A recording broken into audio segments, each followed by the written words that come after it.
We have the most extraordinary story for you now. Over the past few years, we have seen surgeons carry out the first hand transplant, womb transplant, and of course we've seen face transplants. But now one doctor is planning on making history by performing the world's first ever head transplant. Yep, you heard correctly, a head transplant, the full head. The pioneering and somewhat controversial operation will see the head of Valery Spiridonov, who's terminally ill and wheelchair-bound, attached to an entirely new body. We're speaking to Valery, who's here with us in just a moment. But first, Charlotte has more on exactly what this extraordinary procedure will involve. Yes, it really is such a complicated process, and the surgeon planning this operation says it'll take around 150 medical staff 36 hours to complete. The first step is to freeze the head and body in order to stop the brain cells from dying. The neck will then be cut and the tubes connecting the key arteries and veins fitted. The next step will be the biggest challenge. Now, this is cutting the spinal cord, and doctors will be using an extremely fine blade made from diamond to minimise the damage here. The head will then be moved from the donor body and the spinal cords will be fused together using a special type of glue.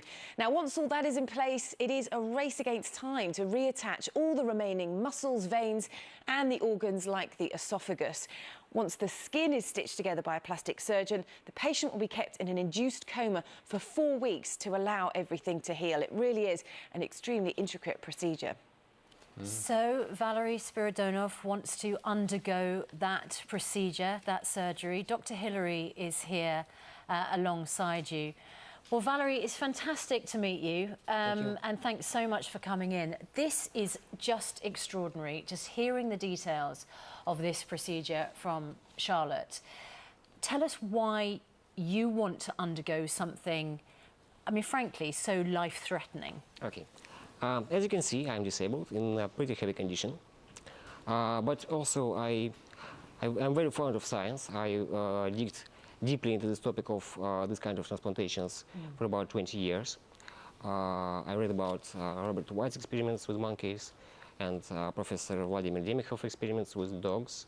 So I thought that if this technology could be improved and could be done safe enough to make the transplant on human and to make the transplant with the point where the brain will be able to control the new body, it will make sense. And of course, we should evolve this procedure and make it happen. Valery, obviously, it's a very dangerous operation. Absolutely. You know that. You're a smart guy. You know the risks involved. Have you just taken a view? You have a terminal illness anyway. Your life expectancy is not great. You have nothing to lose. Is that your thinking? And I suppose my second question is, do you know what your quality of life could be if this is all a huge success? Okay, let me explain.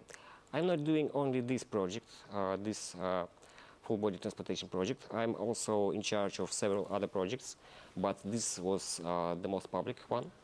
I also try to improve lives of other people by creating autopilot wheelchair systems, other accessible devices, but it became so that Dr. Canavero's project is most known. But for you personally, Valery?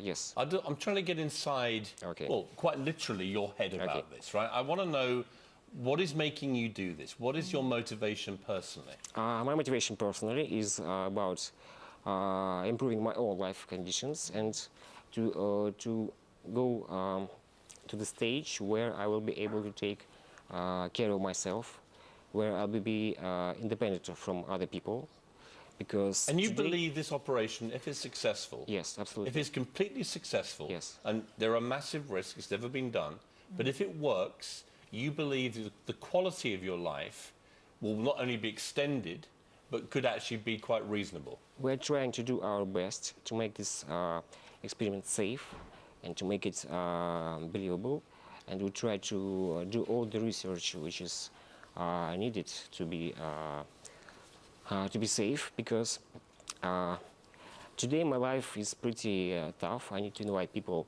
to help me every day, even twice a day, because I need someone to take me off my bed and put me into my wheelchair, to assist me through the day. So it makes my life pretty dependable from other people. And if there will be a way to change this, I believe that it should be tried, used. It's worth a go, right? That's Absolutely. what you think. All of a sudden the door was open and before I knew it I was on the side of the road, bleeding a lot.